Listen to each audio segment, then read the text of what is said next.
Hello दोस्तों, मैं आनंद आप सभी का स्वागत करता हूं।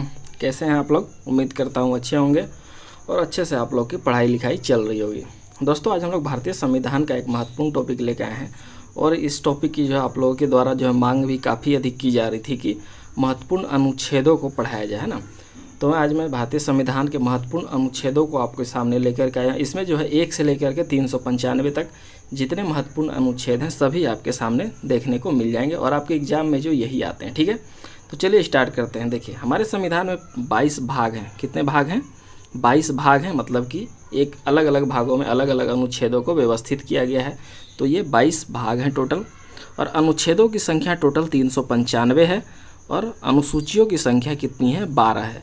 आप लोग कहीं कहीं देखते होंगे कि अनुच्छेदों की संख्या जो है 450 से अधिक लिखा रहता है। तो इसका मतलब ये होता है कि मूल जो अनुच्छेद हैं वो 395 भी, लेकिन जैसे कि 4 का क है ना, 48 का क है, तो ये क ख ग जो मिला के इस तरह से जो टोटल जो है ये 450 से अधिक हो गए हैं। तो मूल रूप से अनुच्छेद जो है 395 ही है ना, लेकिन उसमें अगर क ख जोड़ दिया जाता है तो ये 450 से अधिक हो जाते हैं। तो आपको याद रखना है कि 395 ही अनुच्छेद पहले भी थे और अभी भी हैं। ठीक है, चलिए अब हम लोग बात करते हैं अनुच्छेद 1। अनुच्छेद में 1 में कहा गया है कि भारत राज्यों का संघ होगा। इसे याद रखना है, ये पूछा जाता है साफ साफ कि भारत अनुच्छेद 1 में भारत को क्या कहा गया है। तो भारत को राज्यों का संघ बताया गया है और भारत का क्या नाम होगा, है ना, भारत का क्या नाम है वो इसी में बताया गया है कि भारत का नाम है इंडिया, अर्थात भारत। भारत का और भी नाम से जानते हैं हम लोग, जैसे कि हिंदुस्तान, आर्यावत, लेकिन संविधान में जो है 2 नामों का ही वर्णन है। कौन कौन? इंडिया अर्थात भारत का वर्णन किया गया है। इसके अलावा इसमें जो है 28 राज्य और 8 केंद्र शासित प्रदेशों का भी वर्णन किया गया अनुच्छेद 1 में। अनुच्छेद 2 में कहा गया है नए राज्यों का प्रवेश। यहाँ नए राज्यों का प्रवेश क्या है का तात्पर्य है कि बिल्कुल भी नए राज्यों की भारत में पहले से नहीं है, लेकिन बाद में कहीं अन्य जगह से लाके जोड़े जाते हैं या फिर नए राज्य का आसपास उदय होता है, तो इसमें जो है नए राज्यों का प्रवेश इसमें होगा। अर्थात जो भारत में नहीं है ना, जो भारत में फिलहाल नहीं है, वो बाहर से कहीं आते हैं तो उसमें जो है इसी के तहत जोड़ा जाएगा। अब हम लोग देखते हैं अनुच्छेद 3 में क्या कहा गया है। अनुच्छेद 3 में कहा गया है कि जो राज्य अभी हैं भारत में उसके अगर नाम में परिवर्तन किया जाता है, सीमा क्षेत्र में परिवर्तन किया जाता है, उसके क्षेत्र में परिवर्तन किया जाता है, या फिर 2 राज्यों को मिलाकर एक नया राज्य बनाया जाता है, या फिर एक राज्य को तोड़ के 2 नए राज्य बनाए जाते हैं, तो ये सारे कार्य जो किए जाएंगे ये अनुच्छेद 3 में किए जाएंगे, है ना। किस में किए जाएंगे? अनुच्छेद 3 में किए जाएंगे। और अब अगला अनुच्छेद देखते हैं। अगला अनुच्छेद है इसमें 5 से 11। 5 से 11 में जो है नागरिकता का प्रावधान है। क्या प्रावधान है? 5 से 11 में नागरिकता का प्रावधान है। और इसे याद करने की एक ट्रिक याद कर सकते हैं, नाग पंचमी। क्या? नाग पंचमी। नाग से हो गया नागरिकता और पंचमी से हो गया 5, है ना। तो नागरिकता संबंधी प्रावधान जो है 5 से 11 तक में दिए गए हैं। अब हम लोग देखते हैं अनुच्छेद 40। देखिए, इसमें जो हम लोगों ने जो है मौलिक अधिकार को इसमें शामिल नहीं किया है, क्योंकि मौलिक अधिकार आपको जो है 12 से 35 टोटल ही याद करने हैं। तो उसे हम लोग अगले वीडियो में देखेंगे, ट्रिक के साथ देख लेंगे। ठीक है, तो देखिए सबसे पहले हम लोग देखते हैं अनुच्छेद 40। ये राज्य के नीति निर्देशक तत्वों का है। अनुच्छेद 40 में क्या कहा गया है? ग्राम पंचायतों के गठन का प्रावधान किया गया। इसे याद रखना है, ये बहुत आपके एग्जाम में आता है। इसके बाद 44 में है समान सिविल संहिता। क्या है? 44 में है समान सिविल संहिता। इसे याद करने का ट्रिक ये है, ये देखिए समान है तो यहाँ भी समान ही है दोनों, है ना। अनुच्छेद 44 में क्या है? समान, और यहाँ भी दोनों समान है 4-4, और यहाँ भी समान सिविल संहिता। और समान सिविल संहिता एक ही राज्य में लागू हुआ, कौन सा है? गोवा, है ना। इसे भी याद रखना है आप लोगों को। अनुच्छेद 48, ये भी बहुत ही जरूरी है। 48 में क्या गया है? कृषि और पशुपालन का वर्णन किया गया है और पशु हत्या पर रोक की बात अनुच्छेद 48 में ही की गई है। 48 का क में देखते हैं क्या है, या ए में देखिए, इसमें जो पर्यावरण संरक्षण, वन और वन्य जीवों की रक्षा की बात की गई। ये दोनों बहुत ही वीवीआई है। ठीक है, एकदम अच्छे तरीके से याद रखना है। 48 में क्या कहा गया है? कृषि और पशुपालन का वर्णन है, पशु हत्या पर रोक की बात की गई, जबकि 48 का क में पर्यावरण संरक्षण, वन्य जीवों की रक्षा की बात की गई है। अनुच्छेद 51 में अंतर्राष्ट्रीय शांति और सुरक्षा की बात की गई। ये भी आपके एग्जाम में बहुत आता है।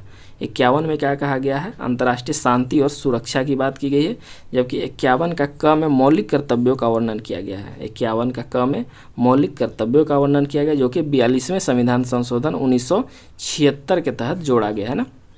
देखिए आप लोग का 42वां संविधान संशोधन और 44वां संविधान संशोधन में जो है कन्फ्यूजन होता है। देखिए 42वां संविधान संशोधन देखिए 4 2 मिला के 6 होता है, तो ये हो जाएगा 1976 में। और 44वां संविधान संशोधन 4 4 8 होता है, तो 1978 में, है ना। ये छोटा सा ट्रिक है, इसे याद रख सकते हैं आप लोग। 42वां संविधान संशोधन 1976, 44वां संविधान संशोधन 1978। ठीक है, चलिए अब हम लोग जो है राष्ट्रपति और राज्यपाल को एक साथ देखेंगे। देखिए अलग अलग पढ़िएगा ना तो इसमें जो है बड़ा कन्फ्यूजन होता है। जैसे केंद्र में राष्ट्रपति होता है, वैसे ही राज्यों में क्या होता है, राज्यपाल होता है। तो दोनों को एक साथ पढ़ना है और दोनों के अनुच्छेद में भी कोरिलेट करना है, तो इससे जो है आपको आसानी से याद हो जाएगा। और मैं बताऊँगा कि इसको जो कैसे ये कोरिलेट होगा आपस में। देखिए अनुच्छेद 52 में क्या कहा गया है कि राष्ट्रपति के पद का वर्णन, कहा गया है कि भारत में एक राष्ट्रपति होगा। अनुच्छेद 52 में क्या कहा गया है, भारत का एक राष्ट्रपति होगा। अनुच्छेद 53 में कहा गया है कि उसके राष्ट्रपति की कार्य और शक्ति, और इसमें बताया कि इसमें एक बात और कही गई है कि भारत के समस्त कार्यपालिका शक्ति जो होगी वो राष्ट्रपति में निहित होगी, है ना। भारत की समस्त कार्यपालिका शक्ति किस में निहित होगी, वो राष्ट्रपति में निहित होगी। ये अनुच्छेद 53 में ही कहा गया है। और अनुच्छेद 54 में जो है राष्ट्रपति के निर्वाचन का वर्णन है ना। अनुच्छेद 54 में राष्ट्रपति के निर्वाचन की बात की गई। अब हम इन दोनों को एक साथ कोरिलेट करते हैं। देखिए राज्यपाल का वर्णन किस में कहा गया है, 153 में कहा गया है। राज्यपाल के पद का वर्णन 153 में है, और राज्यपाल के कार्य और शक्ति अनुच्छेद 154 में है, और राज्यपाल का निर्वाचन अनुच्छेद 155 में। देखिए अगर इसमें जो है हम लोग 101 जोड़ते हैं तो ये हो जाएगा 101। देखिए 52 में अगर 100 जोड़ेंगे तो हो जाएगा 152, और 101 जोड़ेंगे तो 153 हो जाएगा। 53 में अगर हम 101 जोड़ते हैं तो 154 हो जाएगा, और निर्वाचन में अगर 101 जोड़ते हैं तो ये 155 हो जाएगा। तो याद रखना है कि दोनों में 101 जोड़ना है तो इतना से इतना प्राप्त हो जाएगा। इसे एक ट्रिक के तौर पे आपको याद रख लेना है। ठीक है, दोनों को याद करना आसान इसलिए होगा कि जैसे केंद्र में राष्ट्रपति होता है वैसे राज्य में राज्यपाल होता है, तो दोनों को याद रखना है। अब देखिए अनुच्छेद 57, ये भी बहुत आपके एग्जाम में आता है। अनुच्छेद 57 में कहा गया है कि भारत में एक व्यक्ति जो है कितनी भी बार राष्ट्रपति बन सकता है ना। जैसे अमेरिका की बात करें तो वहाँ पे क्या कहा गया है कि एक व्यक्ति केवल 2 बार ही राष्ट्रपति बन सकता है, लेकिन अगर भारत की बात किया जाए तो यहाँ एक व्यक्ति कई बार जो है राष्ट्रपति बन सकता है। ठीक है, चलिए अब अनुच्छेद 61, ये भी एग्जाम में बहुत आता है। अनुच्छेद 61 में कहा गया राष्ट्रपति के महाभियोग की प्रक्रिया का वर्णन अनुच्छेद 61 में किया गया। अनुच्छेद 72 भी आपके लिए बहुत जरूरी है। अनुच्छेद 72 में क्या किया गया है, राष्ट्रपति के क्षमादान की शक्ति का वर्णन किसमें है, 72 में। राष्ट्रपति के क्षमादान की शक्ति अनुच्छेद 72 में वर्णन है। अब राष्ट्रपति के बाद हम लोग आते हैं उपराष्ट्रपति के पद पर। देखिए अनुच्छेद 63 जो है उपराष्ट्रपति से संबंधित है। किससे, अनुच्छेद 63 में जो है उपराष्ट्रपति के पद का वर्णन है, जबकि अनुच्छेद 64, इसे आप लोग को एकदम जरूर याद रखना है। 64 में कहा गया है कि राज्यसभा के सभापति के रूप में कौन कार्य करेगा, उपराष्ट्रपति, है ना। राज्यसभा के सभापति के रूप में कौन करेगा, उपराष्ट्रपति करेगा। और यहाँ पे एक बात आपको और याद रखना है कि उपराष्ट्रपति को कोई अपना वेतन नहीं मिलता है ना। उपराष्ट्रपति को कोई अपना वेतन जो है नहीं मिलता, बल्कि जैसे राष्ट्रपति प्रधानमंत्री को अपना वेतन मिलता है, वैसे उपराष्ट्रपति को अपना वेतन नहीं मिलता, बल्कि ये राज्यसभा के सभापति के रूप में जो कार्य करता है इसी का उन्हें जो वेतन मिलता है। ठीक है, चलिए अब हम लोग देखते हैं इन दोनों अनुच्छेदों को एक साथ याद रखते हैं।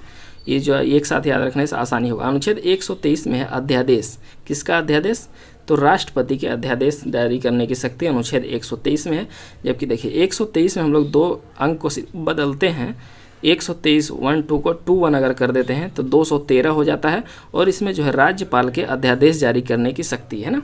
देखिए आसान है यार, 123 में अध्यादेश जारी करने की शक्ति राष्ट्रपति की, और 123 की जगह 213 अगर कर देते हैं, 1 की जगह 2, 2 की जगह 1 कर देते हैं, तो राज्यपाल के अध्यादेश जारी करने की शक्ति है। तो इसे हम लोग दिमाग में याद रखेंगे कि राष्ट्रपति से अगर उल्टा कर देते हैं थोड़ा सा तो ये राज्यपाल के अध्यादेश जारी करने की शक्ति हो जाता है। ठीक है, चलिए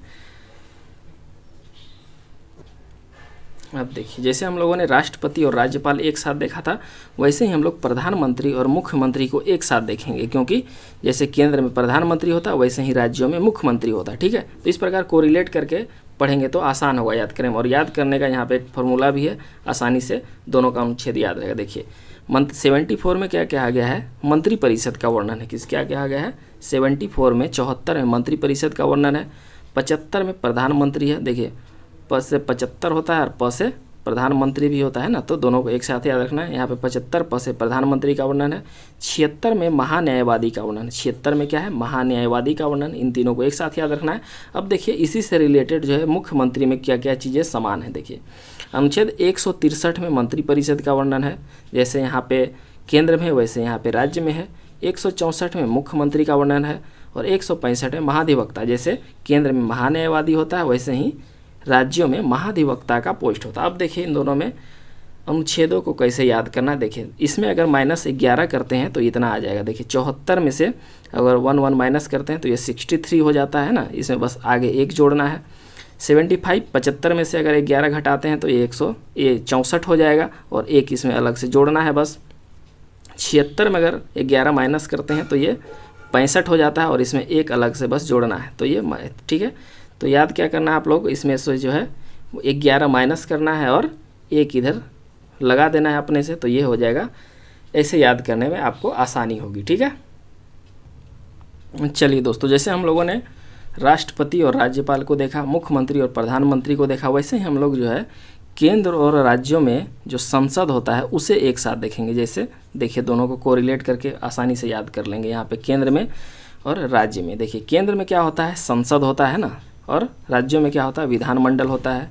इसमें जो संसद के 2 भाग हैं, राज्यसभा और लोकसभा, वैसे यहाँ पे है विधानसभा और विधान परिषद, ठीक है। तो इसे हम लोग जो है मिला के याद करते हैं। देखिए कैसे, देखिए केंद्र में 79 में है संसद, 79 में क्या है? संसद। और 79 के बाद 80 आता है, 80 में क्या है? राज्यसभा। केंद्र में होता है 79 में संसद का वर्णन है और 80 में जो है राज्यसभा का वर्णन है और 81 में जो है लोकसभा का वर्णन, ठीक है। तो देखिए यहाँ पे जो थोड़ा सा कन्फ्यूजन होता है, संसद 79 में याद रहता है लेकिन उसके बाद राज्यसभा रखें कि लोकसभा रखें, ये कन्फ्यूजन होता है। इसका एक ट्रिक है सरल, है ना। क्या है? सरल। इसके याद करने का तरीका भी एकदम सरल है और जो कि ट्रिक भी इसका सरल ही है। देखिए स से क्या हो गया? संसद, र से क्या हो गया? राज्यसभा और ल से क्या हो गया? लोकसभा, है ना। तो इसे ऐसे ही याद रखना है, सरल है इसका याद करने का तरीका। स से हो गया संसद, र से हो गया राज्यसभा और ल से हो गया लोकसभा, है ना। तो 79 में संसद, 80 में राज्यसभा और 81 में लोकसभा, तीनों को ऐसे याद कर लेना है, ठीक है। चलिए अब हम लोग आते हैं राज्य में। राज्यों में जैसे यहाँ पे संसद होता है वैसे यहाँ में विधानमंडल होता है। तो देखिए 168 में क्या है? 168 राज्यों में 168 में होता है विधानमंडल और विधानमंडल के राज्यों में 2 भाग होते हैं। एक होता है विधान परिषद, जिसे कि जैसे यहाँ पे राज्यसभा होता है वैसे यहाँ पे विधान परिषद होता है। 169 में इसका वर्णन है, 168 के बाद 169 में विधान परिषद का वर्णन है और 170 में विधानसभा का वर्णन, 170 में विधानसभा का वर्णन है। इसे आप लोग क्रम से लिख लीजिएगा, मुझसे थोड़ा सा लिखने में ऊपर नीचे हो गया है, ठीक है। तो चलिए अब हम लोग देखते हैं कि विधान परिषद जो है केवल 6 राज्यों में है। किस में है? पहले 7 राज्यों में हुआ करता था, अब जो है केवल 6 राज्यों में बचा है। देखिए विधान परिषद को याद करने का जो ट्रिक है, पहले 7 हुआ करते थे, अब जो है 6 राज्यों में बचा है। इसका ट्रिक है टीबी जुकाम, है ना। 2 बीमारी का नाम है टीबी और जुकाम। टीबी में टी से होता है तेलंगाना और बी से होता है बिहार। क्या? टी से होता है तेलंगाना, बी से होता है बिहार, जे से जम्मू कश्मीर, जो कि अब समाप्त हो गया है ना जम्मू कश्मीर को। इसे मैंने इसमें इसलिए लिखा है क्योंकि इसे भी याद रखना है कि किसके जो है हाल ही में समाप्त किया गया है, तो जम्मू कश्मीर का समाप्त किया गया है ना। इसके बाद हम लोग आते हैं यू से होता है यूपी और के से होता है कर्नाटक, ए से होता है आंध्र प्रदेश और एम से होता है महाराष्ट्र, है ना। तो याद रखना है क्या? टीबी जुकाम। ये आपका ट्रिक हो गया विधान परिषद याद करने का, ठीक है, जो कि 6 राज्यों में अब बचा है। तो यहाँ पे हम लोगों ने केंद्र और राज्यों के बीच जो है संबंध को देख लिया। इसके बाद हम लोग आते हैं अनुच्छेद 100। अनुच्छेद 100 में जो है निर्णायक मत देने का अधिकार है लोकसभा अध्यक्ष को। मान लीजिए किसी विधेयक पर जो है बराबर मत पड़ जाते हैं, तो ऐसी स्थिति में जो लोकसभा अध्यक्ष निर्णायक मत देता है, तो इसे याद रखना है 100 में है निर्णायक मत। इसे याद रखना है आप लोगों को 50-50, है ना। जब 50-50 की स्थिति आ जाती है तो लोकसभा अध्यक्ष जो है निर्णायक मत देता है, इसे याद रखना है। 108 में है संयुक्त अधिवेशन। 108 में क्या है? संयुक्त अधिवेशन है। 110 और 117 को एकदम याद रखना है, बहुत आता है। 110 में धन विधेयक है ना, 110 में है धन विधेयक, 10 धन ऐसे याद रखना है, 10 धन, क्योंकि इसे याद रट लेना है क्योंकि ये जो है बड़ा कन्फ्यूजन करता है। 110 में है धन विधेयक और 117 में है वित्त विधेयक। 117 में क्या है? वित्त विधेयक। और 112 में बजट का वर्णन किया गया। 112 में क्या किया गया है? बजट का वर्णन किया गया है। चलिए दोस्तों, अब हम लोग आते हैं सर्वोच्च न्यायालय और उच्च न्यायालय में, ठीक है। सर्वोच्च न्यायालय और उच्च न्यायालय में दोनों का अनुच्छेद देखिए, फिर एक साथ ही देखना है। देखिए सर्वोच्च न्यायालय में जैसे कि 124 में वर्णन किया गया है सर्वोच्च न्यायालय के गठन, सुप्रीम कोर्ट के गठन का वर्णन है, वैसे ही 1-2 को बस पलट देते हैं। जैसे हम लोगों ने अध्यादेश में पलटा था, वैसे ही यहाँ पे अगर पलट देते हैं 1 की जगह 2, 2 की जगह 1 करते तो ये हो जाएगा 214। और 214 में जो है हाई कोर्ट का वर्णन है ना, 214 में क्या है, हाई कोर्ट का वर्णन है 214 में, बस इतना ही याद रखना है। अब देखिए 131 में क्या है, इसमें जो है सर्वोच्च न्यायालय के अधिकार का वर्णन है ना, सर्वोच्च न्यायालय के अधिकारों का वर्णन है। और 148 जो कि आपके एग्जाम में बहुत आता है, 148 में CAG का वर्णन है। CAG नियंत्रक एवं महालेखा परीक्षक का वर्णन है ना, नियंत्रक एवं महालेखा परीक्षक का वर्णन कहाँ किया गया, अनुच्छेद 148 में किया गया है। चलिए इसके अलावा भी कुछ महत्वपूर्ण अनुच्छेद है, अब इसे हम लोग देख लेते। देखिए 249 में कहा गया है कि संसद जो है राज्य सूची के विषयों पर कानून बना सकती है। 249 में क्या कहा गया है कि संसद जो है राज्य सूची के विषयों पर कानून बना सकती है। 250 में कहा गया है कि आपातकाल के दौरान जो है संसद राज्य सूचियों के विषय पर कानून बना सकती है। ठीक है, ये कहा गया है कि जब जो है राज्यसभा लिखित रूप से देती है तो संसद इस पे कानून बनाती है, जबकि 250 में कहा गया है कि आपातकाल के दौरान कानून बनाया जा सकता है। अनुच्छेद 262 देखते हैं। अनुच्छेद 262 भी आपके एग्जाम में बहुत आता है। इसमें जो है नदी जल विवादों का वर्णन किया गया। जैसे एक नदी जो अगर 2 या 3 राज्यों से होकर के बहती है तो इसमें जो होता है क्या, विवाद उत्पन्न हो जाता है, तो इसका वर्णन अनुच्छेद 262 में किया गया है। अनुच्छेद 263 में अंतर्राज्यीय परिषद का वर्णन किया गया। अनुच्छेद 263 में क्या है, अंतर्राज्यीय परिषद का वर्णन किया गया है। अनुच्छेद 280 वित्त आयोग का वर्णन किया गया, इसे याद रखना। अनुच्छेद 280 में क्या है, वित्त आयोग। अब हम लोग देखते हैं अनुच्छेद 312। अनुच्छेद 312 में अखिल भारतीय सेवाओं का वर्णन किया गया। 312 में अखिल भारतीय सेवाओं का वर्णन किया गया है और इसमें जो 3 सेवा आता है, IAS, IPS और IFS। IFS में बड़ा कन्फ्यूजन होता है, इसे आप लोग जो है फॉरेन सर्विस समझ लेते हैं, लेकिन ये फॉरेस्ट विभाग है ना, इसे क्या है याद रखना है, ये फॉरेस्ट विभाग है। IAS, IPS और ये IFS ये फॉरेस्ट विभाग का है, इसे याद रखना है। अनुच्छेद 315 में संघ और राज्य लोक सेवा आयोग का वर्णन है ना, UPSC, BPSC, UPPCS जो देते हैं, इसका वर्णन अनुच्छेद 315 में ही किया गया है। अब हम लोग देखते हैं अनुच्छेद 324। अनुच्छेद 324 जो है निर्वाचन आयोग से संबंधित है। निर्वाचन आयोग से कौन सा संबंधित है, अनुच्छेद 324। 324 से ही अगला हम लोग देख लेते हैं 326। 326 भी एग्जाम की दृष्टि से काफ़ी महत्वपूर्ण है। 326 में वयस्क मताधिकार का वर्णन किया गया है। वयस्क मताधिकार का वर्णन किसमें किया गया है, अनुच्छेद 326 में वयस्क मताधिकार का वर्णन किया गया है। अब लोग देखते हैं 343। 343 में जो है राजभाषा का वर्णन किया गया। हमारी राजभाषा क्या होगी, हिंदी, और लिपि क्या होगी, देवनागरी। इसका वर्णन इसी में किया गया है। ठीक है, हमारी राजभाषा क्या होगी, हिंदी। यह अनुच्छेद 343 में इसका वर्णन किया गया है। अब जो 3 महत्वपूर्ण अनुच्छेद हैं आपके आपातकाल से संबंधित, और ये आपके एग्जाम की दृष्टि से भी काफ़ी महत्वपूर्ण है। 352 में क्या कहा गया है, 352 में राष्ट्रीय आपात का वर्णन किया गया। 352 में राष्ट्रीय आपात का वर्णन किया गया। और राष्ट्रीय आपात जो किस आधार पर लगाए जाते हैं, युद्ध, बाह्य आक्रमण और सशस्त्र विद्रोह, है ना, युद्ध, बाह्य आक्रमण और सशस्त्र विद्रोह 3 आधार पर लगाए जाते हैं। 356 में राष्ट्रपति शासन का वर्णन किया गया और 360 में वित्तीय आपात का वर्णन किया गया, जो कि एक बार भी अभी तक नहीं लगा है ना। और राष्ट्रीय आपात कितनी बार लगा है, 3 बार लगा है। राष्ट्रपति शासन तो बहुतों बार लगा है और वित्तीय आपात का एक बार भी नहीं लगा है। और 368 जो है संविधान में संशोधन का वर्णन किया गया है ना। 368 में क्या है, संविधान में संशोधन का वर्णन किया गया है। जब संविधान सभा ने संविधान को बनाया तो संविधान में संशोधन करने का भी स्कोप रखा, ताकि इसमें जब बाद में कोई भी चीज़ों को जोड़ा जा सके। तो अनुच्छेद 368 के तहत ये संविधान में संशोधन किया जा सकता है। और संविधान संशोधन की 3 प्रक्रियाओं का वर्णन इसमें किया गया है। तो दोस्तों इतने आपके जो है 395 में से इतने अनुच्छेद जो है आपके एग्जाम की दृष्टि से काफ़ी महत्वपूर्ण। हम लोग को 395 टोटल अनुच्छेद याद नहीं करने होते हैं। ठीक है, अगर हम लोग इनमें 100 के आसपास भी याद कर लेते हैं तो ये आपके एग्जाम की दृष्टि से काफ़ी महत्वपूर्ण हो जाएगा और सारे एग्जाम इसमें जो कवर हो जाएंगे। और मौलिक अधिकार को आप लोगों को जिसने अनुच्छेद है, अनुच्छेद 12 से 35, इसे हम लोगों को पूरा याद करना है, क्योंकि ये पूरा ही आपके एग्जाम में पूछा जाता है। ठीक है, तो चलिए दोस्तों आज की वीडियो में इतना ही था। उम्मीद करता हूँ ये आपको पसंद आएगा और इसे आप लोग अच्छी तरीके से याद कर लीजिएगा। अगले वीडियो में मिलते हैं किसी अन्य टॉपिक के साथ। धन्यवाद।